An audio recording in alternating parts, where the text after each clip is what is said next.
Apa yang mendorong sikap kritis Bung Tio ini terhadap pemerintah? Kenapa saya bilang bahwa MBG dalam konteks ini yang paling kita kritisi itu sebenarnya tidak berpihak ke rakyat.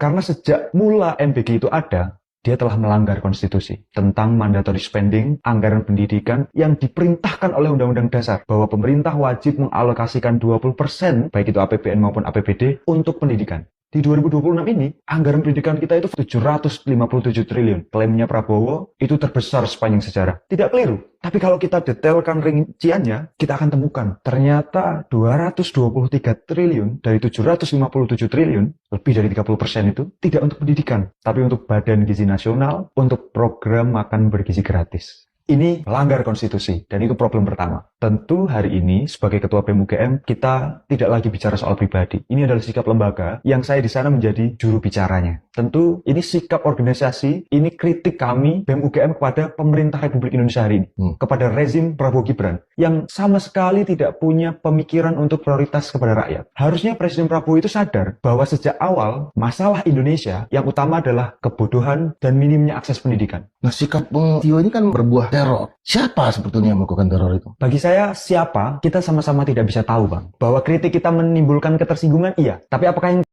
tersinggung itu yang mengirimkan teror? Saya kira bukan saya yang bisa menjawabnya, tapi pemerintah. Karena hari ini memang yang kita kritisi adalah pemerintah. Bagi saya yang justru penting adalah, ini jadi alarm bagi demokrasi kita. Ini jadi catatan dari kecacatan demokrasi kita. Bahwa ketika ada orang yang berangkat dari peduliannya dengan bangsa, bahwa ada alokasi anggaran yang tidak benar, prioritas program yang salah, tapi justru malah mendapatkan ancaman, penculikan, bahkan pembunuhan. Dan tidak hanya saya seorang. Orang tua kami, hampir 30 pengurus BEM UGM, semuanya mendapatkan teror. Tapi yang saya garis bawahi di sini adalah seluruh teror itu tidak akan membuat BEM UGM gentar. Semakin ditekan, justru kami semakin melawan.